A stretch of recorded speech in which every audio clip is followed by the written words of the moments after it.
we'll have this discussion. Discussion? What discussion? This is a discussion. Combustion. Coming to you from Denver, Colorado, this is Discussion Combustion Podcast with your hosts, Kevin Batstone and Arthur Raw. No, John and I met, a handful of years ago at least now. We were, I was working at an ad agency and he was freelancing for that ad agency. Kind of spent a lot of time in-house. Like he was, I think, maybe covering for somebody who was out on maternity leave. I don't recall. Either way, he was around the agency a lot. John always had his little, he's big into professional wrestling, you know, so he like always had his little desk guys and stuff. And like, I just always love a good personality. So he actually had action figures. Oh yeah. I can't remember which ones it was, but you know, a few of them. And like, I love that, you know, like I'm a big, just let it fly, man, be yourself. And so I like John a lot. We got along real well. And yeah, I did his podcast around then and we connected over music and I think just. And your music is good too. I mean, the name's Chad. And you are doing a lot of different things. We listened to the James Bond song. It was great. Yeah. Before I wrote that around the time I met John, actually. Okay. Yeah, that was all you know, kind of my own little Rage Against the Machine type thing. It was all about, you know, wanting to chase dreams but having to pay the bills, right? So gosh, that's the truth. Yeah, so I have a lot of songs like that, and James Bond was kind of like the first in that. So are you? What are you doing with it right now? What's going on with? It was Dying Freeman. What was it? Goodnight Freeman. Goodnight Freeman. I knew I was gonna get it wrong, man. That's all right. Dying, Goodnight. One's more Freeman, permanent, one's less. But so I was kind of because everything has a meaning with music. You want to try to create that deeper level. What's the name of the band mean to you? Goodnight Freeman. There actually is a story behind that. So my brother is in the band as well, and so I'll back it up from there. I'm about 5.5 years older than him. So when I left home for college, he was 12 and a half, you know. Okay. We were siblings, friendly, you know, but, you know. There's that gap. Yeah, that gap kind of prevents you from being, you know, my brother's 6 years older than me, so You get it. Yeah, Same here. Yeah, 6 years. Yeah. Okay. Yeah, so I left. I went to college, and I kind of just, like, never came back. I ended up moving. I'm from Michigan, so we grew up on the west side. I went to college in the middle of the state at Michigan State, and then moved out to Detroit, and then eventually down to Texas, Dallas, Texas. Good old Tejas. Oh, yeah. And this is about 2006. It was right before the economy really crashed. So Joe, this is my brother, Joe gets out of college and he's working in Chicago. The economy takes a crap and he gets laid off from his job, ends up having to move home and was kind of trying to figure out what his next move was. And he was really considering joining the Navy. Mm-hmm. And I'm like, no, man, come live with me. You know, you can stay in my place. We'll find you, you know, get you on your feet down here, and it'll be cool, you know. So he comes and lives with me, and we, for the first time, I think, really start becoming, you know, adult friends. Yeah, like you have common ground. Yeah. Yeah, for me, it was when I was 17 and a half, 18. That's when I finally developed a friendship with my brother. It was around that same time. Yeah, and that's interesting, too, because, yeah, you've got so much history. But then, you know, he went off to college and you know, we'd visit each other, but, you know, and see each other on the holidays and whatnot, but nothing, I guess, so gets the you close to brothers somebody. Are together now for the first time, really. Yeah. Right? Oh, gosh, back at the time, like the Joe Rogan podcast was like a new thing. We're listening to the Joe Rogan podcast. And this is kind of before I think he went off the rails a little bit. But back then it was all just very positive. Follow your creativity. And we started going out and we would do stand-up comedy. We were pretty bad at it, or at least I was. Joe had some good jokes, got some good laughs. And then we started doing more open mics for, you know, for music. And we'd go around and we eventually found this open mic, and it started at 10 o'clock on a Tuesday. Ooh. So, and we're both working jobs. But man, it was just so much fun. The crew down there, Scotty Isaacs and Ladrell and all the musicians down there, everyone was like, it was a tight-knit little community. We all hung out, you know, basically closed the bar down on a Tuesday night and all just like drank and, you know, shared the microphone. And that situation was really what got us to want to improve in music, because we sucked. I mean, we were just awful. Yeah, you're starting off. You were kind of learning your lessons, figuring it out. Yeah. Okay. And everyone would give you great feedback. Oh, you guys want to work on this or that? And we just didn't want to embarrass ourselves, So that place was the big inspiration for music for us. That place was called the Freeman Cajun Cafe, and it was always such a good night at the Freeman. We all called it the Freeman. And this was in Dallas, Texas? This is Dallas, Texas, Okay. in Deep Ellum, Dallas, Texas area. So when we got to Denver and we were starting a band and needed a real band name, that's kind of where it came from, is Goodnight Freeman. It was always a good night. That's at where the Freeman. roots are. Yeah, that's where it all started. That's a cool story. I love hearing how band names come about. Like Godsmack always says, don't ask us. It's an old question. We all know how that name came about. I don't know if you guys are familiar. No, I'm not familiar with Are you a Godsmack stuff. fan at all? I can't say that I am. I'm not an anti-fan, but, They're just kind of neutral. Yeah. Yep. See, I'm from New England, so they're big where we're up in my area. But so I think it was his drummer or his bassist had a real bad outbreak of acne, kind of herpes on his face. And he's like, man, it looks like God just smacked you in the face. And that name stuck with them. So it's kind of one of those silly things that sticks, but it's a great story to tell. And I played with a band here in Denver back in 2019 called the Ridge Runners.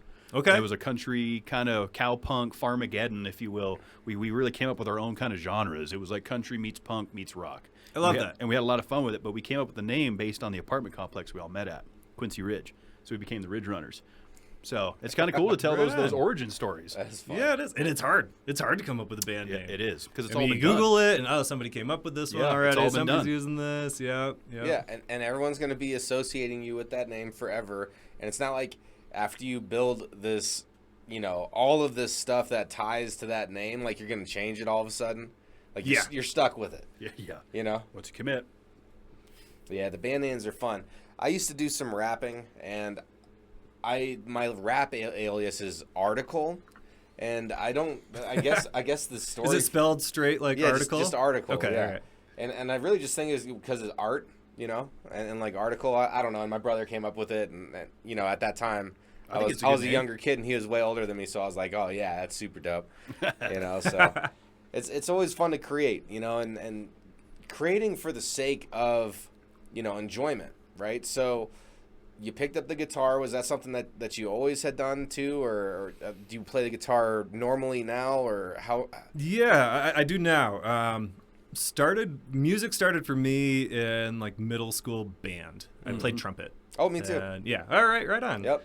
And did that all the way up through high school, marching band, concert band, all that good stuff. And then in college, freshman year, and at the time, I listened to a lot of gangster rap in high school, so I was I was with you on the rap, the hip hop. Tupac is like one of your tops. Oh yeah. This is late '90s. Okay, my man. So Okay, Tupac, Biggie. I feel the connection. Right? And then they killed all my favorite artists, and Bastards. I'm like, okay, well, what's the next genre I'm gonna get into? And the people I was hanging out with in college were, of course, listening to Dave Matthews and stuff like that. Some of that alternative rock indie stuff. Oh yeah, so I started exposing myself to more of that, which was too soft in my high school days, right? But I happened to be holding a friend's guitar while Tracy Chapman Fast Car is on, and I hear the little na-na-na-na-na-na, which you can play all on one string, and I kind of, all right, that's cool. I see how this works. I guess now I'm gonna play guitar, and several dozen Dave Matthews guitar tabs later, I'm like, okay, now I know how to play guitar, I guess. Self-taught then, huh?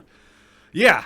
I never took a lesson until I took maybe a handful of lessons or so a couple of years ago, but otherwise it's just a bunch of garbage. I always tell people I'm a pretty average guitar player in my estimation. Yeah, but I like to say I'm the world's okayest guitar player. Yeah, because I just play cowboy chords. I learned in a good buddy of mine who hosted our podcast a long time ago, and I played the Ridge Runners with. The first chord he showed me was a G chord, just a traditional cowboy G chord, and I just learned how to strum that. And then when I learned how to play the A, going from the G to the A, I could hear it, and I was like, oh my God, I'm a musician. Yeah, it was like a life-changing moment for me, being able to have it in time, strum it G to A, and I just went back and forth with those two chords, and then just learned all the cowboy chords, and that's typically what I would play. It's just traditional chords, and then I started learning some power chords and some of the scales and stuff. But man, it's a lot of fun.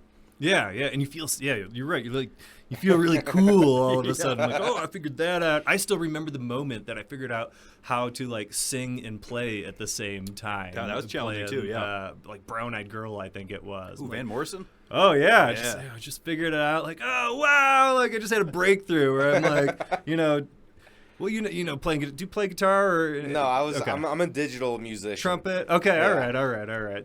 I did do the trumpet back in the day though, but that was a lot of you get the numb feeling and stuff. Oh yeah, I'm familiar with that. I still play trumpet in the band actually. Okay. That's awesome. I think my chops. I mean, all the horns, all the brass, because I would make hip hop instrumentals, but I would pull a lot of like the string instruments and like flutes and anything orchestra. Yeah. Like all those classic real instruments, like you start incorporating those with electronic stuff, like that is so much fun, especially when you get the right melody and the right notes and everything.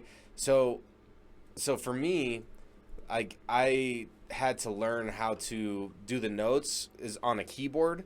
And when I would do that, I would always like have like the manual that I would open up, and it would have like, okay, this is where those chords are. So now I would like plug those in.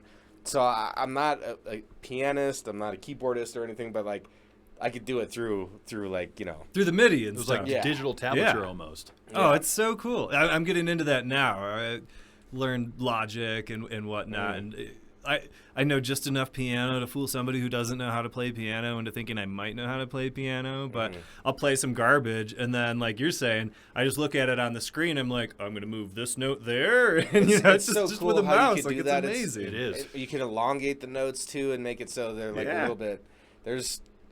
The digital creation of music It's changed the game. has so many possibilities. It's changed the game because everything can be exactly measured out. The timing, the bars, everything can be manipulated to fit perfectly, which we had to do with our first garbage record that we cut. I mean, it was a garage recording, right? And we went through and like our drummer was off a few times, so we would just splice it and move it. To make it. It's just amazing what you can do with a lot of that digital editing. Now, on the acoustic guitar side, what's your go-to? I'm a Martin guy, so Same. Martin? Same. Yep. Hell yeah, Yep. brother.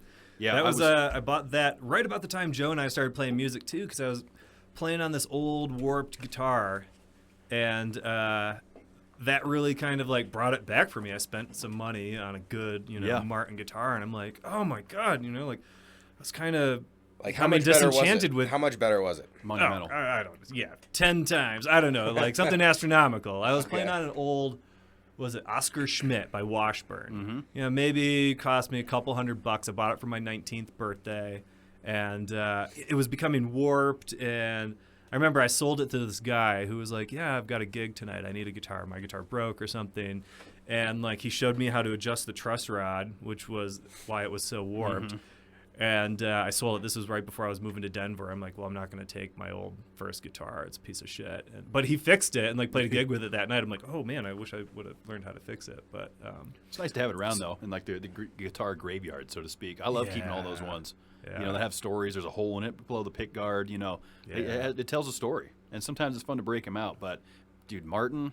I dreamed of a Martin the second I started playing guitar. I played it at Guitar Center. I was like, I'm going to have one of these. But I wanted the good one. I wanted the DB28, and that's what I ended up getting. It's kind of like a bluegrass guitar, so to speak, but I just love that rich tone.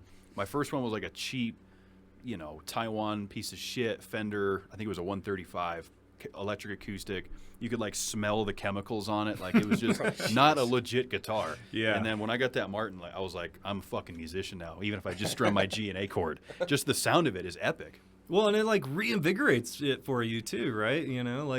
Like any of those milestones, I learned the A chord, G to the A, and like I could hear the difference, and like then I sounded really cool, and that keeps you going. And then it's like, all right, what's the next little hurdle, or what's the next milestone that's going to keep me going? And I think a lot of people, the guitar is so hard to learn, when you start off, and it's like it's hard to get to that next milestone because you're just like, oh, okay, C, and then like looking and watching. Okay, now G, and just like, oh, it's such a slug for like 3 months, 6 months until you're playing songs. Yeah, I don't know about you, but I watched like a lot of YouTube videos on how to play a song, and I'm like, I just can't make that chord change that quick, But sure enough, you keep hammering at it. Repetition's the mother of skill. It starts to click. Yeah, absolutely. Get that muscle memory down. So, if you're into creating music, obviously you have the creator gene, right? Mm-hmm. So, I've noticed with Kevin, myself as well, like, it's more than just the music. Like you're always creating something. So like what are some of your like your passion, hobbies, projects? Like I know you're doing something on the side that like you're creating. You're doing too many things. What's a couple of them, man? It's a blessing and a curse, I think, especially for somebody. That's as ADD as I am. But, I've gotten into video editing. I can edit our own. We're actually recording an EP right now, and I'm the engineer and mixer and producer and I guess all that good stuff. So I'm doing that on my home computer. I'm into the visual arts. You guys saw the vinyl I gave you earlier. Yeah, we need to pull these up, man. Oh, yeah, there you go. These are epic. Get a tight shot on that. Okay, yeah. I'm moving it on, Kev. Yeah, that looks epic. Nice vinyl. Oh yeah. I'll hit him with the back.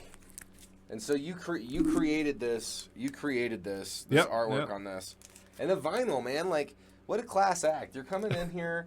You're bringing us vinyls. You're bringing your smile. I could do. Come on. This is already turning into some juicy content. You haven't heard it yet. You don't know if it's a gift or a curse yet. So. That's great. What else do I enjoy writing. In the back of my head, I'm eventually going to write a novel, which I've been writing for 10 years. It's about me, but I've kept a journal for probably more than a decade. Memoir type of.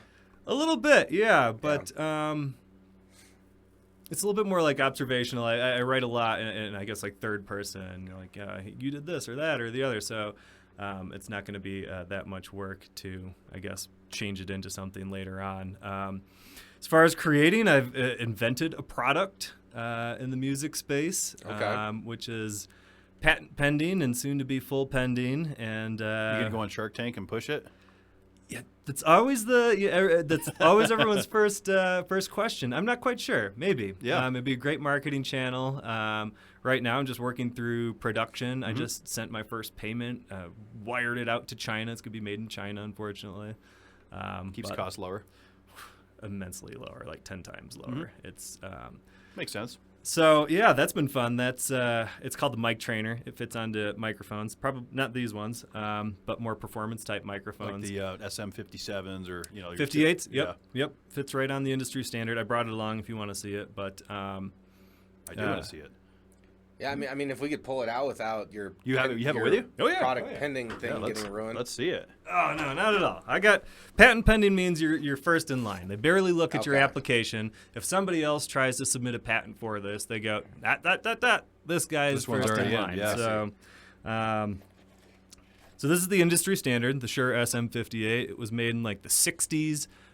It's what artists have been using for great microphone. Yeah, it's a great microphone. But I invented something for me because kind of going back to having to look at the guitar to like change your fingers and whatnot, I'm not a great guitarist, so I can't just always not look at it, right? So I found that even though I knew I wasn't supposed to eat the microphone, put my lips like right on it, I was doing that because I would constantly like have to look over at my guitar, or when I'm on stage, I'm like looking out at the audience or checking in with bandmates, or closing my eyes, feeling the flow or whatever. And there was just, these physical reasons why I was always touching my face to the microphone. And in practice, I just said it multiple times, like, why don't they just make something? Like, I don't want to eat the microphone because what that does is it creates a proximity effect, okay? So the closer you get to a microphone like this, the more the bass is going to come up, and the more the treble's going to roll off. They're trying to limit plosives, the P's and T's. So let's simplify it. You're fucking up the sound quality. Yes, you got it. Thank you. Yeah, I'm getting too deep already on it. Just helps you stay the proper distance and angle to the mic. So I was always say, why don't they just make something where I can feel where this microphone is? And eventually, COVID hit, and I was laid off. I wasn't working. I eventually just went, now's the time. I got to make it, no matter what happens. So this is the first round of it. This little guy slides onto... So you're on this camera right here looking at you. All right. This is the first round of it. Slides onto an SM58 really nicely, and is designed to kind of fit right here between your chin and your lip. It's not really called anything. I love it. And it kind of disappears too. Like it's not super. It doesn't stand out that much, so it's discreet. Anyone who's self-conscious about I'm using this aid or this tool, I use it on stage. I use it at home for practice. I designed it as a practice tool, but I found that I just like using it so damn much. It's always on my microphone. Okay. So this is the first round. It Here, why don't you hold that up a little bit closer to that? Yeah. So that's perfect. There we go. This is Gen 1. Nice. Fits the SM58 perfectly. You start like getting it. into the Sennheisers, which are a little bit more conical, or even the PG48, which is a Shure product, is a little bit more, has a little bit more of a grade to it, and it doesn't fit as well. So the Gen 2 is actually a two-parter with this little silicone band here. Okay. And what this does is that goes around here. You lock it in. Strap This is it in, 3D okay. printed, so I'm not going to actually put it all the way on. It's Yeah. really hard to 3D print silicone type I can materials. see that. But I'm going to have the actual products in my hand in just a few weeks here. They're making the molds in China right now. So this one's actually adjustable and helps you, indie rockers Oh, yeah. Nice. stay nice and close, but you still don't want to be touching. Nice. You can put it out to acoustic singer-songwriter type okay. stuff, keep it nice and far away. I love it. Yeah, this looks like a product that should be out there already. Yeah, check it out. It looks Yeah. like something that is familiar too, Yeah, it's So kind of I one of think- those I think things this where is it's a like, great I idea. can't believe somebody hasn't made this. I'm just going to make it, and we'll see. And even if I'm just pissing money down the drain and nobody wants to buy the damn things, I just consider that as a lesson. That's the money I'm willing to pay The for mic a trainer. lesson. The mic trainer. This shit is hot.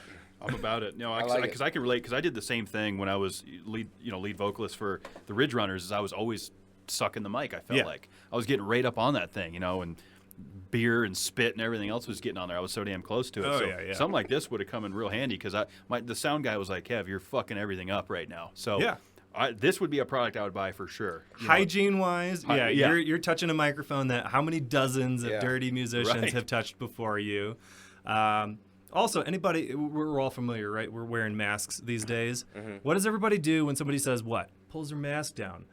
Part of that is because your lips don't move as much when there's something touching it. So when Right. you're touching the microphone with your mouth, your lips are naturally just going to not move as much. You're not going to articulate as much. So all those shows that you go, mostly a lot of local shows, this is probably Taylor Swift doesn't need this, or these big people who have managers and sound people and people teaching them how to use the microphone. But your everyday musician who probably can't afford $50 for a half hour of a voice lesson, or isn't touring and playing 5 shows a week and getting that mic time they need to really understand how to sing in front of a microphone, this thing's going to cost them $15.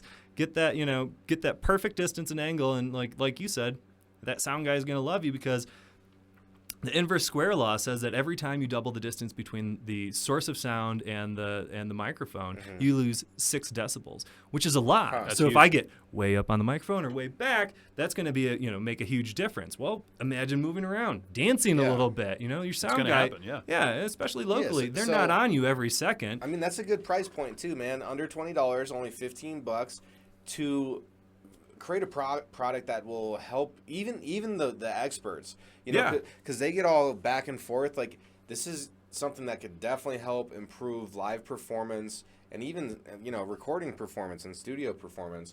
And keep good that tool. keep that consistency. I think it's a great idea. Yeah, it's a great tool. What's this thing going to cost you landed? Sorry, what do you mean? What? So production cost. Before you take it to retail and your markup, what's it cost landed to have it printed? Oh, it's packaged, going to everything? cost me. Yeah. Oh, on the back end. I mean, if you want to share that live, I was trying to turn it into a Shark Tank deal. The cost is pretty low. I mean, your bigger costs are going to be tooling a mold. Okay, so that'll be, in the thousands of dollars to have a mold made. Sure. Beyond that, the silicone, the plastic parts aren't going to be that much. Each part, in and of itself, the material is going to be, a couple of bucks. But you start to add in shipping's a big cost, packaging. You got marketing, all these different costs. We're going to be launching it at NAMM this year. God, I can't believe this year just still sounds weird to 2022, me. let's go. And so when We're is that? here, baby. That's in June, June. North American Music Merchant Conference. It's, Terrific. I guess, like the Grammys of music products. It's where people like me go to try and get retailers to pick up their product, Nice. to get people to understand what it is. Is that in Vegas? California, LA area, Gotcha. Anaheim, actually. Okay. Okay. Yeah, Good to so know. there's an online event next week, and it's kind of. That's Not exciting. gonna lie, it's like, okay, the rubber's hitting the road. I it's sent happening. money out today. Like, the production's happening. That's good, It's man. gonna be That's coming exciting. in, and It I is. can't sell one today, Congratulations, though, but man. you can sign up and get on the mailing list. It takes a lot, That's awesome. for all you entrepreneurs, all you people out there that have a great idea and you really want to put the rubber to the road. It takes the whole car. You don't just put the tire on the road. And it's difficult, man, because there's so much to it, and until you actually start opening it up and dissecting like what needs to be done, and oh my God, there's something else that needs to be done. You know, with Kevin and I, like with this podcast, I mean, we invest so much time, we invest so much of our own money, our sponsorships money go into it, like, you know, and there's always something new to do. There's always a new approach, like something that we could tweak on the video or how we're editing that, or, you know, so it's just when you're out there trying to create something and make something, like, go all the way. Yeah, there's no easy way, right? No. You can't take the elevator, you got to take the stairs. Yeah, you have to. But, like, it's so gratifying, you know, the hard work, like, pays off. Like I said, you know, I'm sure, like, after everything that you guys have done, the podcast is so successful, like, it looks so professional. You know, you've got this nice studio, nice equipment, like, obviously, like, you're putting in the work. And, like, all right, even if it, I don't know, I don't want to say fizzled out, because obviously you're already, like, successful and that's not going to happen, but, you know, even if it didn't, and you didn't reach this level, you know, you go, yeah, we did that, you know, we figured that out. And, like, I always, like, if I lose money in the stock market or, you know, this, that, and the other, I'm always like, well, that's how much that costs to learn that lesson, you know? And, like, what lessons have you guys learned from starting this podcast, you know? Self-confidence, I'm sure, pushing past that imposter syndrome. How to be a better listener. That's a good tool. Yeah. Especially when you're out there dealing with the ladies. I don't mean it like that. Anybody, when you're dealing with anybody, man. What made you guys want to start this podcast? That's a good question. You know, Art and I. It was your brain baby. It was my idea. I fell in love with podcasting. I love the idea of what we're doing right now, sitting down at a table, drinking beer, having a conversation, and the idea that you could relate to that. Right. That's where I got into podcasting. And I was like, you know, Art and I, we've known each other a long time. We would drink beers and we'd have these really in-depth combos. It's like, we got to be recording this shit. There's a market for this, right? And so literally our first episode of this show was garbage. I mean, it was recorded on a cell phone propped up in a corner in his old apartment, you know, and it was like, let's just see what happens. And then just built on it from there. And then that passion became a reality. Like, we want to fucking do this. You know, let's pay the money. It's the commitment. The commitment, you know? and the you know, the return on investment is not necessarily a dollar sign. It's the experiences, the people we meet. True. I mean, that's what I love about it. Yeah. That is true. You guys are actually the reason I was laughing is it brought back up a memory that I hadn't thought about so long. Okay. You know, that time where Joe, my brother, and I were getting into the creative. We did the same type of stuff. We would just pull out a cell phone and record ourselves just bullshitting, talking for like hours.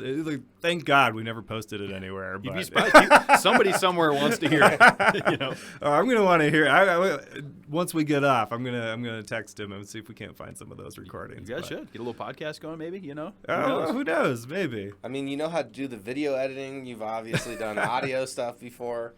Podcasting is really interesting, man, but just you know, it's not about the podcast, honestly. It's about doing something that makes you happy, and really being dedicated to seeing that through, even if it's not going to be easy or you don't want to, because it's always those things when, like, I don't really feel like going on this walk, or like I don't really feel like cooking dinner or doing these dishes, or I don't really feel like doing laundry right now, or whatever it is. You know, once you muster up and you're like, hey, no, I'm just gonna do it, stop being lazy, like you feel better, like you feel accomplished, and that creates like this energy that helps you continue to move. It's a momentum building energy, and mood follows action. Yep. I wrote that on my whiteboard this last week. Action. Mood follows action. Like you don't wait till you get the motivation. That's what I love about like the weekly podcast. Like you guys got to show up, you know. I don't feel like doing the podcast. I don't feel like posting it or whatever. I don't want to do it this week. Like you've got to. You guys have made a commitment now, and you have, you know, thousands of people that are listening to this all the time. And if you skip weeks or, you know, skip time, they're going to know, and you're going to know even more. So you just got to like boom, push yourself to action, and then your mood changes. You don't find the motivation to do it before you make the action. You make the action, and then the motivation follows. I think that is really important. I love it. Yeah, there's a saying I like to say that's what is it? Where focus goes, energy flows. Right. Yeah. So wherever you put your attention, whether that's negative or positive, that'll follow. That kind of echoes off what you're saying, and it's true, man. You got to make that commitment. It's like band practice, right? If you guys are getting together and you're rusty, you got to stay on it, right? Yep. Hitting everything, you know. Oh yeah. Because band practice for me was so crucial. We would practice twice a week, and if we missed a practice, which I'm sure you can relate to, I'd feel it.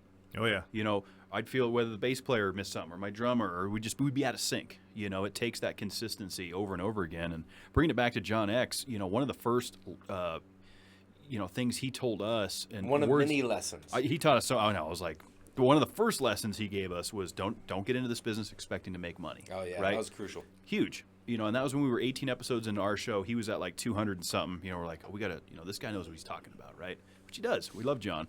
And so I think from that moment forward, it changed our entire approach to what we were trying to do here, right? Yeah. Not about making money. When that comes, great. There's a time and a place for that, but do it because you love it. Yeah, So- absolutely. Actually, I had a very similar conversation with him before I started the mic trainer product. I met with him. We were into the pandemic. I wasn't working. We met for coffee, I think, and he kind of gave me a similar message, and was like one of those people pushing me to do it. He's just like, just do it. You just have to go. Just start and try it. The worst thing that's going to do is fail, and like just go. And that was one of the. I'm like, all right, yeah, you're right, and I just. Needed to hear that in several different places, and eventually I just kind of got to that point where I'm like, yeah, you're right. This is it. I'm going to try it. It's the worst time. I had no money coming in, and sometimes the worst time is the best time. Absolutely. I mean, well, you look at like so many like famous people that have had everything, lost it all. Like was that good timing? Like Elon Musk got rich, lost all his money, and got rich again. He put that risk out there, and sometimes you have to. Like you look at people that get famous with music. What are so many of those stories? Oh, we were all living in the same house. We were touring in a van. Like went for it. I was living in my car. I moved to L.A. or whatever it is. Like there's so many stories of risk, and like people that make it and do stuff are willing to put themselves on the line, and like some of them fail, and that's okay. Because that's. You don't learn without failing. It's true. And that's you hit the nail on the head with that. I mean, I've heard more success stories from fail than I have the other way around. It's not going to be handed to you. Sometimes people might have a little bit of more of a road painted for them, but people that go out there and grind, hustle, earn it, that goes a long way. I say this quote a lot, Steve Harvey, you don't know if your parachute's going to open until you jump. Right? you got to jump to know if that thing's going to open. You just don't know. I don't know if I'm ever going to test that one out in real life, but... Just trust whoever's packing your chute. Yeah, I guess so. Can I look over your shoulder and watch? I guess the analogy is, trust your intuition, because your intuition is what's going to lead you down these paths of, oh, maybe I should try that out, or this sounds interesting. This seems like a good avenue for me to travel down. Listen to your intuition, and that's something that I'm always trying to affirm and repeat to myself, so I stay aware and conscious of it, because, like. That's the sixth sense. I believe the sixth sense is true, and every human has access to it, and we're all capable of tapping into this intuitive consciousness. And it's going to bring us to places that are just, you might have to fail a little bit. Yeah. But within that, there's this journey, because, man, I don't want my journey to be peaches and cream. Sure, when you're a kid, you think maybe you want life to be super easy, but like that's not living. You have to get your knees dirty. You have to get dirt underneath your fingernails. Like you got to get beat up, take some bruises, and that's living, and that's something that's enjoyable. So like I completely agree with failing to succeed is a great place to be, because then you stay open-minded enough to fail, but then you're also open-minded enough to see how to learn from the failure, Yeah, absolutely. I feel like we're turning into a quote-a-thon, but while you were talking about that, and you get the lows and the highs. It reminds me of a Khalil Gibran quote, and I'll probably paraphrase it a little bit, but the deeper that sorrow carves into your being, the more joy it can hold. And like, unless you have those failures, unless you get beat up, if everything was just always great, then nothing would seem great, right? It's true. So, and if it were easy, everyone would do it. Absolutely. Right. It's got, you got to take a little damage. And you guys, this is side hustle, right? You've got day jobs. Yes, we do. Oh yeah, we do. But this is where we want to be. And we're going to be Denver's podcast. We are Denver's podcast, Chad. That's what it's coming about. If you're coming through Denver, you come have a beer and chat with us. You're going to see your boys from DC, PC, have a beverage with them. And if you're a future guest to be, if there's a specific drink you want on hand, just let us know. We got people from the spirits industry in here. So Ed Fox, have a nice Czech lager here. Yeah, Ed Fox, our guest from last week, which was a very humbling episode, brought us those beers as a gift. Thank you, Ed. So that's an Ed Fox gift, and now you're getting a chance to taste it. Thank you, Ed. I listened to that podcast today, actually. Wasn't it great? Like, all the feels. All the feels, man. Bro, I started crying on that. I might cry tonight. I don't know what's going to happen yet. You can always expect a couple things to happen on this podcast. Arthur will cry, I might get angry, and alcohol consumption will happen.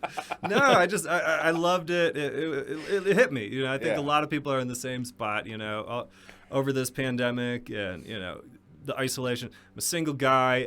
I say layoff. I was basically fired from my job that I had been at for 6 years. That happened right before the pandemic. I was going to take some time off.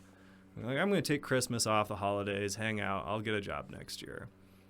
Oh, God, the world, like, came apart about the time I was thinking about getting a job. So, you know, mentally, I wasn't in a good spot. So, as you know, listening to that Ed Fox, you know, podcast and you guys kind of bearing your soul was, I think, inspirational to me as well. Just coming from a very similar spot, you know, talking about, you know, I worked through some therapy. You know, spent money I didn't have on a professional coach and, like, really dove deep to work on myself and, you know, started becoming more okay with saying things like that, you know, like, let's bring the facade down. Let's, like, be real human beings and all admit that nobody's perfect. And, like, we all go through struggles. And I certainly have. I still do to this day. So that's an important thing that you're talking about right now, because everyone's so quick to be prideful and like, no, not me. Like, that exists, but it doesn't affect me. So, you know, you mentioned some of the catalysts that brought you to that point, but, you know, do you have like a time range of how long it took you to start dealing with those type of thoughts and actually being comfortable? You know, like, what was your kind of timeline? I'm curious. Oh gosh, 40 years. Boy, I don't know. It was towards the end of you guys' discussion with Ed, and you know, he was really talking about some, like, childhood things that you don't even realize that you end up, like, carrying with you and that shape, I guess, who you are. So, you know, for me, yeah, a lot of those different things came up, and it was really, I guess I could say, like, maybe the inkling started around, like, my last days in Texas, in Dallas, Texas. And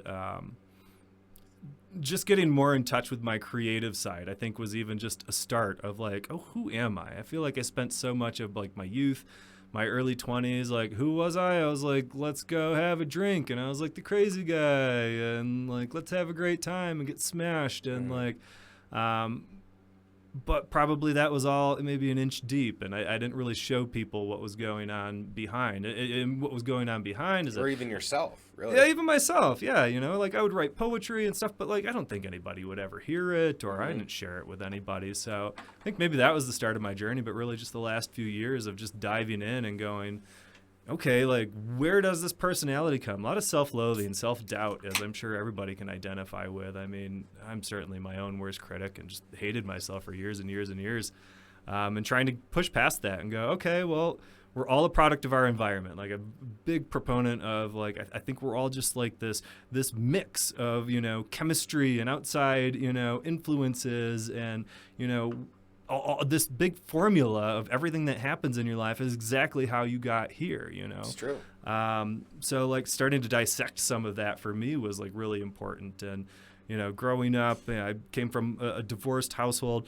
Not a bad household by any means, but, you know, my parents got divorced very young. I have no memory of them being together at all. And I still saw both of them. They did a great job being parents, but, you know, that was part of what shaped me as well. And I tended to be a little bit of a loner, you know, when you're spending time every other weekend and, you know, okay, this weekend I'm kind of this person with this family, and this other weekend I'm this person with this other family. But, like, I think somewhere I went through something similar. Yeah, okay. Yeah. And I'm sure so many people out there can identify, you know. It's not like, I think a lot of people end up having, like, this shame of, like, well, there's somebody out there who's got it worse than me, you know, like, just shut up, you're fine. And it's like, no, you don't have to say that, you know, like, acknowledge it, like, figure out, okay, how does that contribute to my personality today, and does it contribute in good ways? And I found over the last couple of years that it really wasn't contributing in some good ways, and I figured out that just acknowledging it kind of just released it for me a lot. And that was the part that I was really identifying with what Ed was saying, is, like, just once you figure that out and, like, acknowledge it, like, okay, you know, like, it's not all my fault that I am who I am right now, you know, and it's okay that I am who I am. Like, let me just acknowledge it and move on. And a lot of the times I go, okay, you know, like, I'm feeling this, and it's like that awareness thing. You go, okay, like, I'm always very quick to anger. I love this scene in and Dances with Wolves. Great movie. One of my favorites. Kevin Costner, epic. Oh, I can watch it all the time. So right before the wedding, wind in his hair is like helping Kevin Costner get ready for the wedding, right? And he's saying, the woman you're marrying, her previous husband was my best friend, and he died. And during that little speech, he said something that was it was a little bit of a passover, but I loved it so much. And he goes, I'm not like I'm not like Kicking Bird, I think it is. I'm not like Kicking Bird. He was a thinking man. I always feel anger first, and that was always me. And that part it still just always gets me. Like I can still my Kevin can relate with that. You could see. Well, it's a great movie. And it's my mother's favorite movie. She'll watch it time and time again. I mean, Kevin Costner, epic, right? And I love movies like that have those good quotes and those good moments in it where you can really relate to, and it brings you back. It just hits on a different level, almost like when a song hits. Yeah. So that quote really came to me. Speaks to me, and because I think that person in the middle, between family A and family B, often felt a lot of frustration over just not really fully expressing myself all the time, and I think I carried that through life until still today. I still struggle with that. Anyways, I think that journey is. I'm still going through. It's an ongoing journey. Yeah. But I think the last couple of years and the pandemic, like you guys said, failing or reaching that sorrowful bottom. I was there.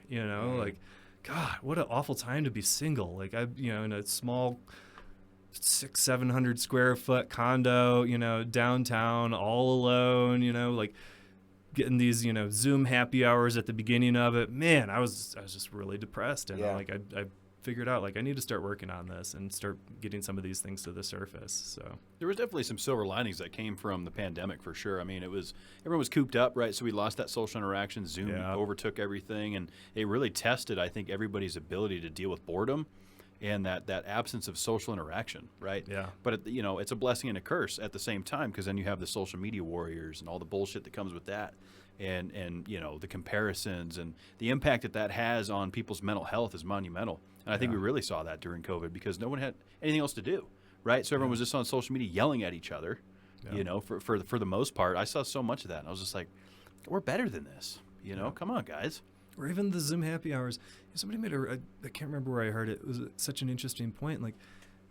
It seems like a replacement, but it's not an adequate replacement. You can't make eye contact with somebody. If you're looking at your camera, you're not looking into their eyes. If they're looking into your eyes, it just doesn't work. It's not human interaction. Right. And that, it hurts. It really does. Yeah, and, you can feel it. But, I think, like you were saying, it's just there's silver linings to everything. And I think that was, certainly one for me, is just figuring out, okay, I want to work on myself. I've got some time. Let's do this. Let's get the ugly out there and awesome, and start on the way back up. Yeah, and I appreciate you opening up and sharing that too. But it brings up a really good point, because, like us all, I've been at that valley, and I've summited and went back down a valley, and it's difficult because you don't ever make it, really, right? And that's one thing that I've always tried to remind myself of, as far as I feel like I've come, I know for a fact, there's always going to be a next obstacle, right? And I don't know what that obstacle is going to be. I don't know how it's going to test me mentally, if I'll even recognize it at first. And so, to have that vigilant mentality, I've done this, I've accomplished this, I feel accomplished, I feel successful, but, at any moment, the next problem is going to come right back around that corner, and you can't ever be comfortable. I mean, sure, that's going to an extreme. Sure, be comfortable, feel relaxed, but stay vigilant. Is how I feel about it. Yeah, that's an awareness thing. And it's so interesting. We come in these meat wagons. There's just no instructions, other than the few things that you can do without thinking about it. Okay, I can breathe and these different things, but.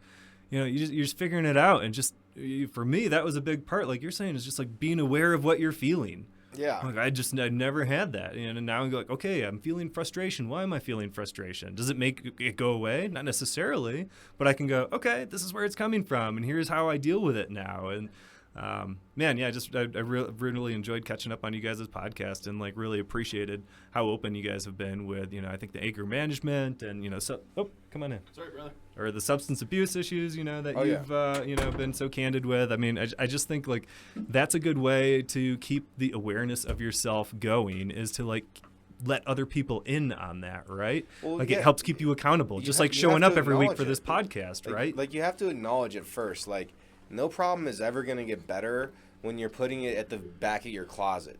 Like you have to put that bad boy out, shake it out, put it on your bed like you're making your bed, and look at that every single day and like really critique, like, because you can start to get frustrated. Like I've been in that place recently where, you know, I'm in between a relationship, my living situation isn't what I want it to be, and like I'm in the middle, and like I'm in the middle, and there's nothing I could do to speed that up, and like I found myself getting frustrated and like, you know, without acknowledging that and trying to pinpoint where that's coming from, then that could easily start snowballing, and then I'll just start being angry and a little more spiteful during the day, or a little less patient when I'm driving. Like it starts to like seed into other areas in your life. So it's really important to start with that self-acknowledgement to begin with, and just really recognize what you're feeling, you know, and then you can figure out why you're feeling that. Yeah. You know? Like, then you can kind of forgive yourself too a little bit. Like when you know the source of it, you go, okay, all right, it's all right. It's okay that you're feeling this. We all have emotions, right? You know? Yeah. Like, now what's the next step? Rather than just suck it down, stay in there. Fuck you. Yeah, the natural no, you instinct. can't come in, you know, like, how dare you cut me off? Like, oh gosh. I know. Yeah, you're saying it. Bill Burr, he's got a good I was joke stealing a about little that. bit of Bill Burr with the suck it down. Because that's what I was just going to echo off that, because I love Bill Burr. He speaks like my mind so many times, you know, push it down, deny your feelings, act like you have answers. Yeah. Right? That's where the mind goes with a lot of that shit. But when I got into anger management, I think it was one of those things of like, it wasn't just you go in there and you're cured, right? And it's not as simple as, oh, just count to 10, hold your breath, all that weird shit, right? Yeah, sure, those things are helpful, but it's more than that. I think the biggest takeaway I had from it was being in the moment. And what that meant to me was, you know, like we talked about, being aware of the situation. We're aware, okay, something goofy's happening here. I'm feeling something I don't feel good about. Being in the moment. And I still struggle with it. Shit, Art and I almost had a blow up about an hour before we went on the air. You know, just getting at each other. That's because we spend too much time together. But it's still real. Familiarity breeds contempt. Isn't it fun when you figure out what these like little idioms mean? You're like, oh. I know, wow, all the cliches are goddamn true. What the fuck? It is. Oh, gosh. It is. But if you can catch it, you know, in the moment, so to speak, when I'm aware of it now, it's like, okay, I feel it starting to happen. Caveman DNA's coming up. You know, I start talking through my teeth, as Bill Burr says. You know, that's how you know it's okay. What am I going to do in this situation here? Am I going to let this overtake me, or am I going to, you know, have a little bit of a, you know, a little steam blow off, and then I'm gonna de-escalate the situation. But being in the moment, I feel like has been the most helpful piece of advice to better my my anger position. You know, it's something I have to be conscious of, Chad, all the time. Though I get fired up quick. Yeah. You know, and I hate it. I don't want to be that guy that flies off the handle about stupid shit. You know, but going back to what you were saying and listening to our podcast, which I appreciate your listenership. This is a place where I can air that out, and if it helps people, great. If not, it gets it off my chest. Yeah, it helps you. So it's a win-win. You have actually entered into our weekly therapy session. Yes, we still pay for the session, but we just include people in it. So it's like, you know, that's the best way to do it. Yeah, you know that the bottling up doesn't help anybody. So. No, it doesn't. It really doesn't. No, unless you're trying to like. I thought I had like a cool analogy of like bottling up into a coat and like the carbonation, and then when you come out like you're like foaming. I don't know. You shake up a beer and all that carbon. Yeah, something. I know what you're doing. It's somewhere in there. You know, I feel you. If you don't try, in the neighborhood. Then you won't know. I mean, that's true. That's true. And so, bringing it back to music, Goodnight Freeman. Yeah. What's going on? Where are you guys playing? Where can I come see you? Because I love live music. I'm looking forward to putting this in my record player that I'm going to have to buy. Love it. Oh my gosh. Well, we haven't even said it. Our drummer is moving to New York. Oh, so wow. That's what we're going through right now. Okay, so you guys are going through a personnel change. We don't know what we're gonna do. We're working on an EP. It's in the final stages. Hopefully, we'll have it out. Yeah, I'd say next month. It's just about done. we're all getting busy. My brother just had a kid recently, my niece, and we're kind of figuring out what's the next stage of Goodnight Freeman. We love Vince. Vince is our drummer. Jason's our bassist. Do we record more music? It's been, with COVID and concerts have been a little bit weird. We haven't played out as much. I think we played two shows last year. So just trying to figure out what our next evolution is. Mm-hmm. I'm starting to do more solo stuff. I played a solo show towards the end of last year. Just found that's nice, just me and an acoustic guitar. Certainly the scheduling's a lot easier. The practice, it's just me. And it's more mellow too. Yeah. It's just you, your guitar, the crowd. I love writing. I always think that I'm a better writer than performer. So really, trying to work a little bit more on just highlighting the songs, highlighting the lyrics, and having a full-time job, a band, a company that's about to launch. I'm also kind of sitting back in the weeds, all right, I'm trying to be very cognizant of, I think, don't overload yourself. Yeah. Not quite, but. Yeah, I love the hustle, but I also want to be, pragmatic or planned or diligent about it, right? And, my whole life plan right now is to push hard on a couple of these business fronts. I'm in the spirits industry, which has been the last year or so. Real Good Spirits, Real Good Vodka is the flagship brand there, and we're building really a platform to accelerate the growth of craft spirits. So, you're in the industry, you'll probably see some acquisition news coming out pretty soon, and we'll certainly have some things. I wish, a month from now I probably could be announcing all of this, but instead I'll just give the little teaser. But so that's going to be ramping up over this next year. The mic trainer is going to be for sale. I've got two other inventions similar to the mic trainer and in the same vein that I want to add to that. And the whole kind of goal there is, I've got this mantra of just creating freedom for myself. I want freedom of time, freedom of money, and freedom of location. I've got a lot of family still living in Michigan. Yeah. My parents are getting older. I'd love to be able to spend more and more time with them. So, I'm really trying to play that long game of okay, if I'm trying to create freedom, what am I doing that for? And music is one of those things, right?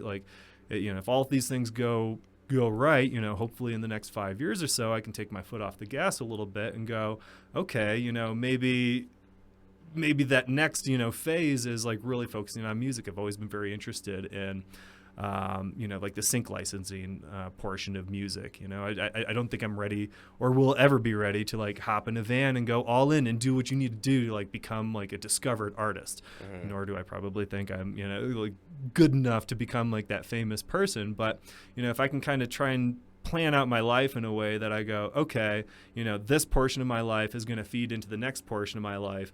That's kind of where I'm at with music, is I'm trying to set myself up where I can then spend a lot of time on music in the next few years. Great plan. Then, figure out how to move it along as we go. I'm still writing, I'm still recording, but probably we won't be, playing as many shows. Mm-hmm. It's booking, it's marketing, it's selling the tickets, it's the practice schedule. We often found as a band we could kind of only do one of those things at a time, with everybody having, a full-time job and whatnot, and families to attend to and things like that. It was always really hard to, okay, we're recording an album. If we book a show while we're recording this album, we're going to lose a month because we need to practice, spend, all of our energy on this show and then get back to the recording. So it was always this, that, or the other, and just kind of figuring out how to, I think, more pragmatically fit those things into my life and keep them fun is, I think, a big part as well. Absolutely. That's a good balance in all those things. Oh, yeah. I mean, you're keeping yourself busy for sure. And one thing that I feel I could assume about you without looking like an asshole is that you're not spending too much time on your cell phone. Sure, we all spend some downtime on our cell phone, but, are you...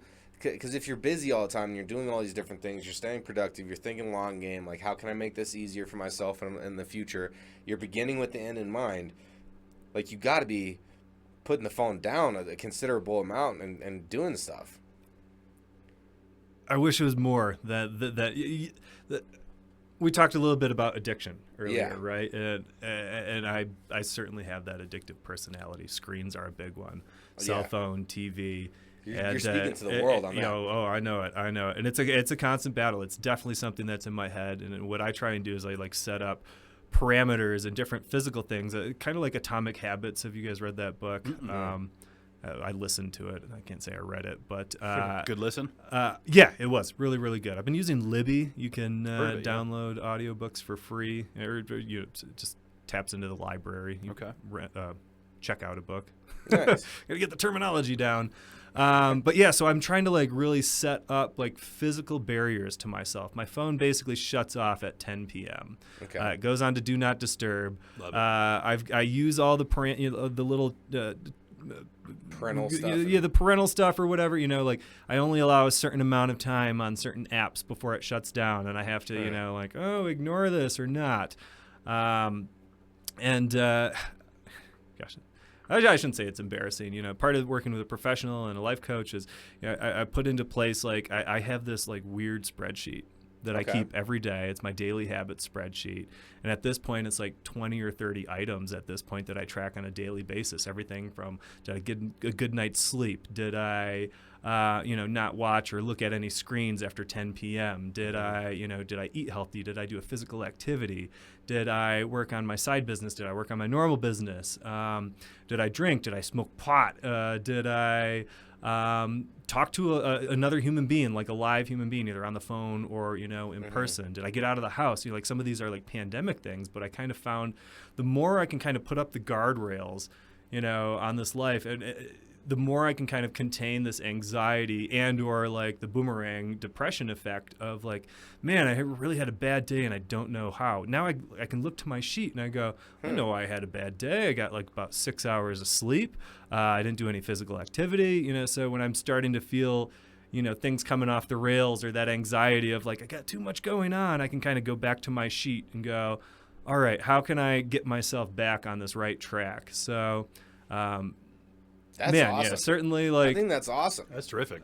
I can't take the credit for it, but it certainly it works, and I'd be happy to share like my silly spreadsheet with anybody that wants it. But I also love Google Sheets, so like it totals out monthly. It fits one of your and, like, niches, huh? Oh yeah. Well, It's satisfying. No, but when you have a list like that, because I have my mental checklist, and it's not nearly as extensive or organized because it's a mental checklist. grab a beer. Oh yeah, please. Beer.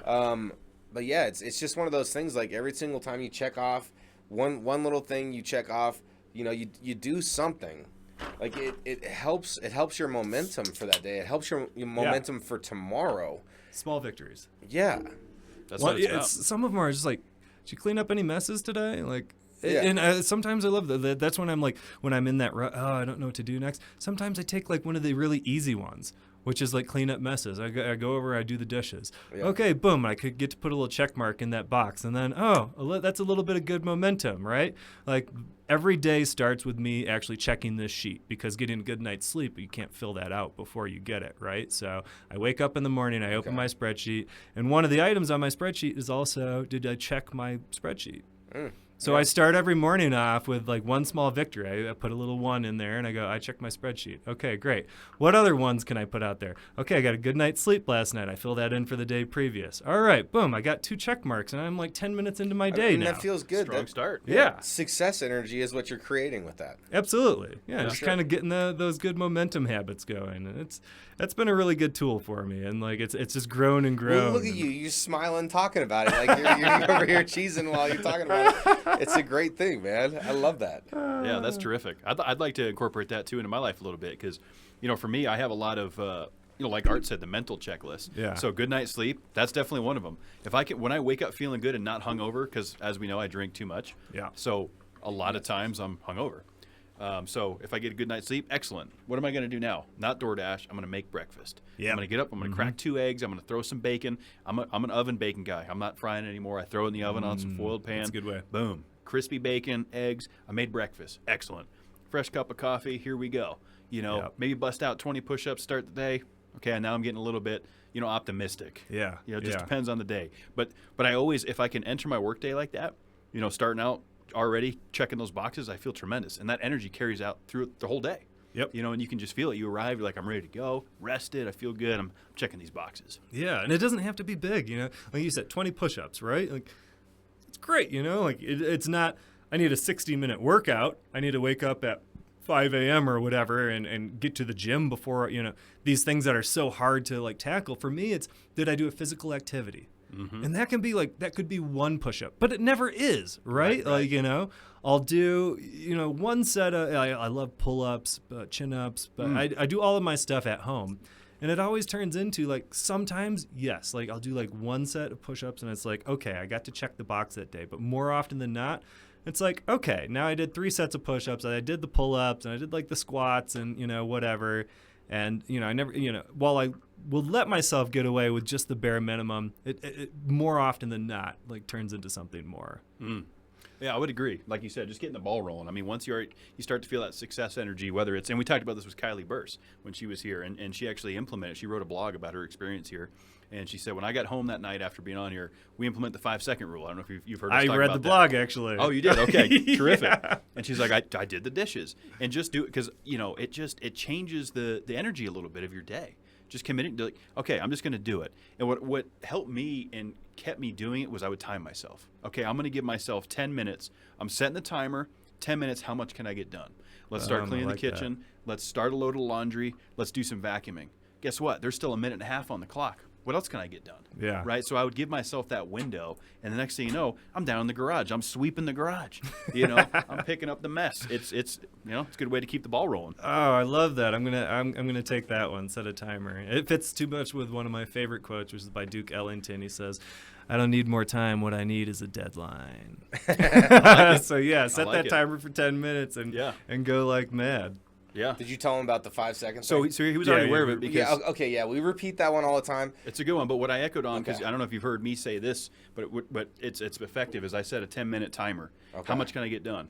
Yeah. Vacuum, laundry, you know, some dishes, whatever, and that's what I start with, and typically that 10 will turn into 30 or whatever. Yeah. But like you said, you know, I don't need time, I need a deadline. That helps, because it's like, okay, here we go. I know X amount of time. Let's go. I mean, I'm all about the motivational stuff because I constantly am in need of it. Like, I'm always battling my own, nah, you don't need to do that now, or my own, you know, excuses. And I feel like all of us are. Yep. You know, so I feel like even though we beat this subject to death every single week, we talk about it all the time, it's a good affirmation. It's a good reminder. You know, even if it's a 1-week reminder, just to remind yourself that, like, you got to keep working on yourself. Like, you don't ever make it. Like, when you use the restroom, I was, like, talking about the whole, like, you don't ever make it thing. Like, you when you dedicate yourself to something, you do it every single day until you die. And that's how I feel about, like, some of my major goals, some of the areas where I really want to continue to pursue and for self, you know, betterment or whatever. Like, it's every single day until I die. Like, it doesn't ever stop, you know? Yeah. And you got to keep it fresh. You got to keep it new. Or at least I do. Some people, I think, do really well of, like, boom, I've got this routine, and now this is the way, like, my life operates. Me, like, I'm like, what's shiny? What's new? Like learning the new guitar chord, right? Like, oh, I've gotten to, like, the next step. Now, like what's my next step going to be? So for me, it's always, I've always got new Post-it notes. I've got whiteboards. Like, I just wish my entire world was writable because I'm always like, oh, I thought of a quote. I've got a new quote. Like, I'll put that sticky note on my monitor or on my wall, or, like, I'll print out something, or I'll write it on my whiteboard. And, like, that becomes my obsession until I find, like, a new little, that's why I've got all these little quips, is because at some point in time, like, that has helped me, like, keep it new, keep it fresh, you know? Like, I love it, and I pull them out of, like, weird places. You guys ever watch the show Vikings? Yeah, I did see some of that. Decent show. Doesn't really have any bearing on the conversation other than this guy would always say, he'd get in these, like, weird, you know, like, oh, he's got to fight somebody or stab somebody, you know, like they fight with swords or whatever. And he'd always say, oh, the gods are testing me. They love to see me fight. And so, like, the gods are testing me was, like, a little thing that I used for anger or, like, that anxiety feeling when I'm, like, getting in over my head or whatever. And, like, I kind of used that as, like, this guy's, like, fighting somebody and, like, somebody's gonna die, and, like, but he's like, oh, the gods are testing me, they love to watch me fight, you know. And I'm like, man, I'm gonna steal that, you know. So every time I'm getting stressed, and, like, that was always my, like, my little mantra for a while. Oh, the gods are testing me. And then that's, you know, great. Epic. Or, like, I like that. Did you guys see the movie The Edge? Oh, this is like 90s, way back. No, I know. Anthony Hopkins and Alec Baldwin. And it was with the bear. With the bear. Yes, that movie, because I was young when I saw it. Listen, this movie it brought me to a place, because I lived in a rural area, a bunch of trees, a lot of land, and like after I saw that bear, okay, I just had to do that side note. Like that had me fucked up for a little bit as a kid. It did. It does. It messes some people up. Well, anyway, so it's killed a lot of people now, and it's hunting Alec Baldwin and Anthony Hopkins. Anthony Hopkins is this guy who like always has an answer for everything. He knows how to survive in the wilderness, and he knows how to kill this bear because he read this book, and it showed like Native American youth would, like Braveheart style, make these big spears, get the bear to rear up, and like fall down on the spear, and that's how they're going to kill the bear. And Alec Baldwin's like, bullshit, that's not going to happen. Like, we're not going to do this. The bear's going to kill us. It's been ahead of us. And then here comes, another quote that has stuck with me, since whatever, I guess the 90s. Anthony Hopkins given this big speech, and he goes, "What one man can do, another can do. Say it." And like it's this big, rah-rah, and they end up, I need to rewatch that movie. I don't know if it'll hold up, but I still love the quote. I still love the quote. Like, what one man can do, another can do. And like I tell myself that constantly. It fits in with like the Steve Jobs quote. Everything you see in this world was made by somebody no more talented than you. It's true. And it is. Like, we're all the same meat wagons walking around. Some people are a little smarter or taller or shorter or dumber, but we're all generally the same people. And like, these people have made everything in this world. So like, anytime you're just floating along thinking that you can't affect your world, I think of those things and I go, no, other people have figured this out. I can figure this out, Yeah. And like, whether it's something small or big or creating something or just getting through a tough time. Yeah. That I can mentality, instead of, because it's so easy to be like, oh, that's too big for me to do. Or like, I'm going to fail if I try that. Like, snuff that. Like, put the pillow over that person until it, you know what I'm saying? Like that mental thought process and way of thinking you need to kill that person every day because I have that person in me every single day where it's like, no, you can't, or like, you're not able, or you're not good enough for blank, or, it's every single day, but it's about being aware of that and telling that person to shut up, and it's like, no, you're wrong. Yeah. Not this time. You're wrong. Yeah, what is that saying? Feed the right wolf? Or you guys know the saying I'm talking about? Feed the right wolf? Yeah, you got wolf. Let's move on from that. Cause I like all the quotes and analogies that we've been using tonight, though. A lot of good ones, movie quotes and motivational quotes. All over the place. That's what I relate to, though. I like that shit. Yeah, well, it keeps it fresh, man. Yeah. I eat that stuff up. Podcasts like yours, other podcasts, anything inspirational, or I'll get deep on them and listen to them for a while. And every time I hear one of those quotes, that Memento movie where he has no short-term or long-term memory or whatever it is, and he tattoos himself and writes things down all the place. I feel like that because I'm just there's so much inspiration out there. If you just look at all the people around you, and some people are making podcasts or music, or some people are just living a difficult life, and that Sonder experience. If you think about it, and man, everybody that you pass on the street is living such a complex and intricate life and fighting their own demons that you know nothing about. Everybody, everyone we walked past in this building walking up here, has an incredibly complex life. And you just walk by and you're like, oh, another meat wagon. Oh, another meat wagon. It's no, man, we're all going through this. How can we inspire each other to become better humans and make a community when we're meant to be with 100 or 150 people, and now we've got this immensely complex society, and it's really hard to connect with people on that intimate level. It's true. And as time goes on, it becomes more difficult, I feel like. You talk about the pandemic, we talk about social media. Those are all really dividing factors, in a lot of ways. And it's important to get back to these roots of putting our phones on Do Not Disturb. How nice has it been to not look at our phones this whole time? That's the other thing I love about coming every Wednesday is you just put the phone down and we have a conversation. A real conversation with real people, looking in real eyes, feeling real emotions. I mean, no, it is fantastic, but I feel like we need to develop a basis of respect for each other, and not just in this room. I'm talking to Americans specifically. I know this is a world-round podcast, but America, we need to come together. There's so many things that are dividing us, and it's okay to have differences. It's okay to have different opinions, but we all need to start with a basis of respect. Because Chad, you were just talking about, we all have the same needs. We all need to eat. We all need social interaction. We all need you know, a Safety, place to shelter. sleep, shelter, you know, and we all need to shit and piss, like, and drink water, and that's what it comes down to. But one of the most important things is social interaction, because all this social media and stuff, it's false. Like what we were talking about with Zoom, like, sure, it was a replacement, but was it a great replacement? No, not really, because there's still a disconnect there. And so I want the disconnect for Americans specifically to dissipate. I want Americans to embrace each other even if we're different. And guess what? We all are. You know, this is the melting pot of the world. Like, what do you expect? But that's a beautiful thing, and it's a beautiful place, and we're all so fortunate to be here. And you know, anybody out there who's holding hate in their heart and you know, for the other side or whatever it may be, you know, have you talked respectfully with somebody from the other side? You know, have you had that conversation?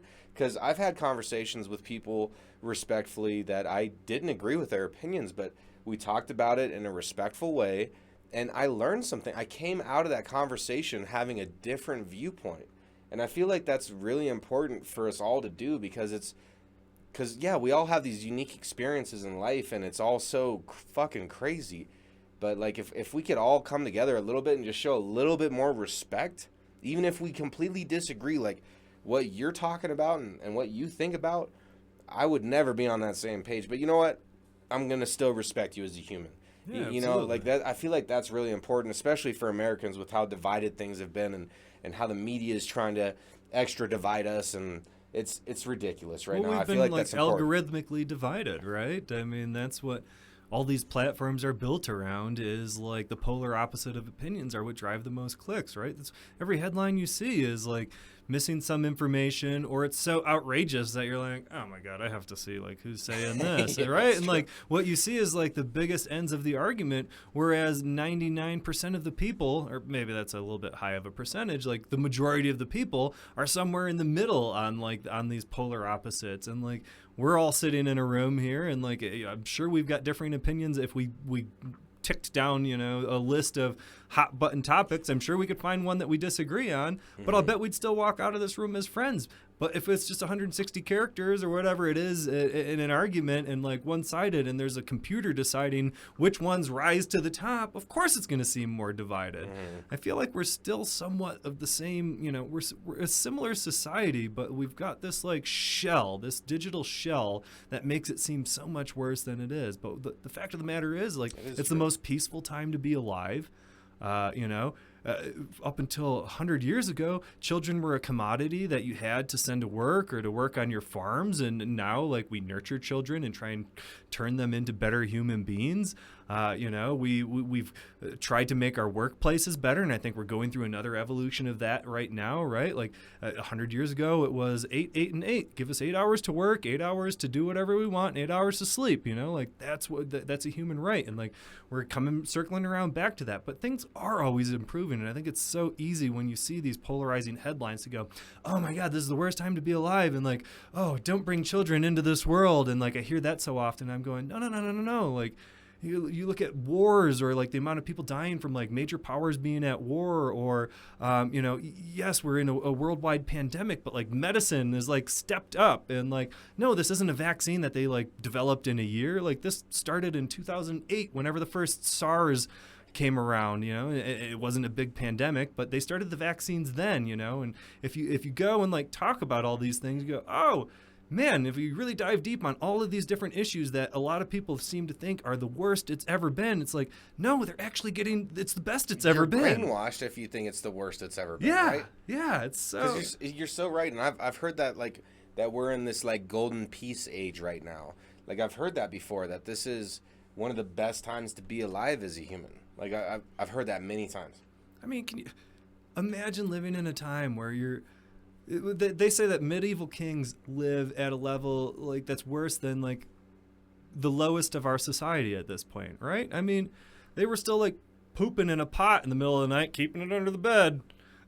You know, like they just threw it out the window into the street, and like, you know, at one point 33% of people in Europe died of the Black Plague. Like, Yeah. fuck, I mean, you know, definitely we've had a lot of people, you know, suffer from this pandemic, and not to, you know, make light of it, but certainly, like, we've made a lot of progress, you know, from the mini ice age that caused a plague in whatever, the 1400s. Gosh, I don't know. I think even just for me saying it out loud is like we were talking about earlier, that awareness and that self-affirmation of a lot of layers, man. yeah, it's just okay. It's a good time to be alive. Like let's all remind ourselves of that, and like remind ourselves of the good, of the silver linings. Yeah, I think so, man, for sure. Because we have been cooped up for so long now, and things started opening up, and then they closed down again, and there's a lot of fear out there, and there's a lot of panicking happening, and a lot of different things coming at us, right? Yeah. And I think it's just really a time to reflect on, well, what's important to us, you know. I'm not going to sit here and say to be irresponsible. You know, COVID's obviously a real thing, and I've stated my opinions on that throughout this podcast. But, you know, I'm tired of living in fear. You know, I really am. I think it's time that we just move forward. This is something that's not going anywhere. You know, it's become a part of life. Yeah. And, you know, we can take our precautions where necessary. We'll wear our masks. You know, we'll do our part, of course. But, man, when can we just get back to, you know, if you want to go to a concert, go. If you're still a little bit concerned, don't go. Yeah. You know, that's your choice. You know, and I think that's kind of what we need to start to look at here, because staying cooped up is really not helping. You know, it just isn't. It's dividing us. It definitely helped with that. I mean, and you even opened up tonight about how, like, being alone in this pandemic and being quarantined, like how that had this effect. And it's so true. Like, humans are like ants, all right? Like, you get one ant completely alone, what is that ant going to do? Not too much, but you put a whole colony of ants together, then they change the rainforest, the whole structure of the rainforest. That's what humans are. We are supposed to be socialized. Coexisting. We're supposed to be with each other. Like, we're not meant to be isolated. Yeah. So I guess that's the challenge this week is to really dive deep and respect one another, all right? If you have you have a friend, let's say somebody that is on Facebook that you haven't talked to in 7 years, and you see their differing opinions and their posts, and you just are pissed off about it, how about something different? Other than getting frustrated, how about you actually try to connect with that person? Be like, hey, man, it's been forever, or hey, person, it's been forever since we've talked. You know, it would be great if I could get your number, or whatever, give you a shout. Like, let's stop with the typing. Let's make a phone call. You know, if you can't see somebody and sit in a room, at least you could get on the phone, on the horn, and hear their voice. Because when you could say one thing 1,000 different ways, right? And it could be interpreted 1,000 different ways. But when you write it, that's not in your control. It's who wants to interpret it. So when you actually get a voice and you actually get to say it, then you get to say it how it's meant to be heard. And so that's my challenge this week. Let's really dive deep and confront opposite opinions with respect and see what we can learn from that. Because just because someone sees differently than you do doesn't make them any less of a human being, you know? Right. It's actually the scientific process, right? Like you post out a theory and people try and shoot it down, right? Like, that's supposed to be good discourse and how we improve, you know? So let's celebrate those differences, because eventually I think it does make us better. I agree, man. I 100% agree. I love being in a room with people I disagree with. You know, it sometimes challenges me, you know, not only intellectually, but patience-wise, you know? Okay, a lot of people come at me with a lot of, you know, hate and very direct opinions, and I think that's a good thing, because it helps me understand their position. It helps me remain calm in my situation. And I think, you know, to echo off your point, Art, we really have come to a place where it's like we don't want to just surround ourselves with people that only believe what we believe, right? You know, boring that would be, Chad. I mean, look, my beliefs are wild, right? I don't want to surround myself with just that. You know, I love getting around my friends and everybody that challenges me and brings different things to the table. You know, that's what's invigorating. You know, that's how we learn and progress, is bouncing ideas off each other. And I feel like we've lost touch with that a little bit. So I like the challenge, Art. I do. And Chad, you know, you've watched our show enough. You know, we usually like to ask our guests if they could offer one piece of advice that would better humanity tomorrow. What would that be? Oh, boy.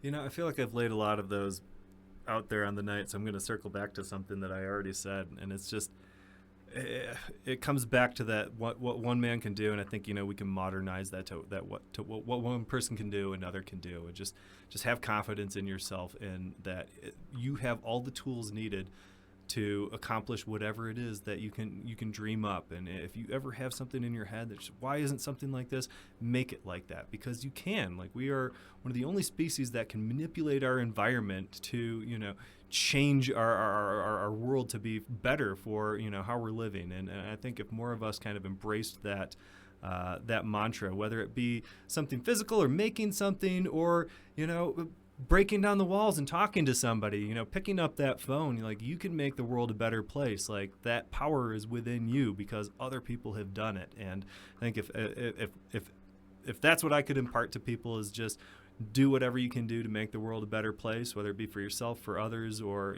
all everyone in between. Like, that's what it would be. Solid. Love it. Yeah, I mean, listen, talk is cheap, right? Talk is cheap. And we can say whatever we want to on this show. We could say whatever we want to on this program. But the fact of the matter is like, until you're really willing to commit and walk the mile every single day, you got to do it every single day. Like, you don't just respect people one day and then you go back. Like, you don't just, you got to commit to this shit. And that's where the butter on the bread lies. That's where that sweetness is. That's where the rubber meets the road. Yeah. Yes. Yeah. Along with the rest of the car. Yeah. That's how you put the family on a road trip, okay? And no, but I'm being serious. Let's be consistent. Let's be realistic, and let's do things that are tangible. Like, we don't need to go, 120%. Maybe we're able to do 30% today, and that's okay. Like, let's do what we can. Chad, thank you so much for coming in here and being, open about yourself and sharing some stories and inspiring. It's awesome, everything that you're doing. We love the vinyls. I'm super excited to see what you do with that, what you do with Mic Trainer, right? Yep. The Mic Trainer. So it's just so many awesome things, man. And you're a beautiful human being, bro. I could tell, and I'm just very happy to have you in here. Likewise, gentlemen. It's been really a pleasure, and I'm so glad we have that mutual friend in John that hooked us up together. Like, even if it was just, he recommended the podcast, and and I listened to it a bunch of times. I've certainly have pulled a lot of good things out of it over the weeks that I've been, catching up and getting to know you guys. So I kind of felt walking in here like I knew you a little bit already, and it's been a lot of fun just kind of going back and forth with you. So thank you so much for having me. Good times, man. Yeah, thanks for having a couple beers with us. Always fun to sit down and meet some new people. And like you said, John, beautiful human being. He's going to be listening to this, and we appreciate everything you do for us, John. And before we close here tonight, Chad, any plugs that you want to put in? Obviously, everything will be included in the show notes down below. You guys know the spiel. Oh, wait, and we got to say this because we got to say this on the air at least. Yes. Because Chad sent us his whole list of links. First guest that's ever done that. Before he ever arrived. Before he even got here. Yeah, so kudos to that, man. Massive points there. Well, a solid lad. Yeah, you gotta be looking out for you guys. It's a lot of work. It's a lot of work pulling those links together. So it can be. Let's see here. Go to mictrainer.com. I wish we could do pre-orders. We're almost there, but scroll to the bottom of the page. You can sign up for our newsletter, and we'll shoot you an email as soon as we're ready for pre-orders, and keep you up to date. You'll see all the social links in there as well. It'd be awesome if you guys could follow us. I'd really like to. The plan with Mic Trainer is to start selling it online, building up that case to get into retail by June of this year, which is when that NAMM conference happens. So the more followers we have on social media, the more interactions we have are going to make us look more and more like a legitimate company. And is that just at Mic Trainer? Or like, what is that? Yep. Yeah. It's I think like the Instagram, Twitter handles are Mike_Trainer, Mic Trainer on Facebook. The links are all out there, and then mictrainer.com. You can check out realgoodvodka.com. That is our flagship brand under Real Good Spirits.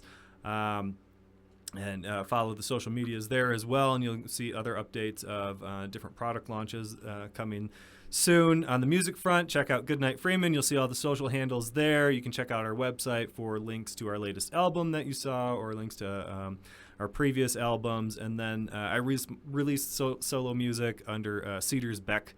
It's a random name I came up with because when I was interviewing for jobs, I didn't want people to think that they needed to like my solo acoustic music in order to hire me. So it was Chad Hadersbeck, C Hadersbeck, Cedars Beck, kind of turned into a word. Anyways, there's it's just kind of part of sharing my musical journey. I post a lot of like unfinished works. We'll post a SoundCloud link and a pretty barren YouTube channel, but I plan to populate those more and more with content as I come up with it. But and then you can always hook up with me on LinkedIn, any other entrepreneurs out there, or people wanting to connect over spirits or music. You know, there's just find me out there. Let's all connect as human beings. I love to meet people. There's many avenues, and they all lead to Chad. Oh, man. Love it. All roads lead to Chad. And I'll tell you what, brother, pleasure to make your acquaintance. Thanks for coming down, hanging out. We'll do it again. Likewise, I'd love to. Yeah, Absolutely. we like our repeat guests for sure. And 2022 is going to be a fantastic year for everybody. You know, let's share that success energy. Let's keep this ball rolling. Yes, 2022 is the year. Let's go, baby. Let's go. It is. I'm so excited. I hope all you listeners are excited for your life, because just like the three of us in here, there's so much potential, and it's really up to you on what you want to accomplish. Be good to yourself. You deserve it. Yes.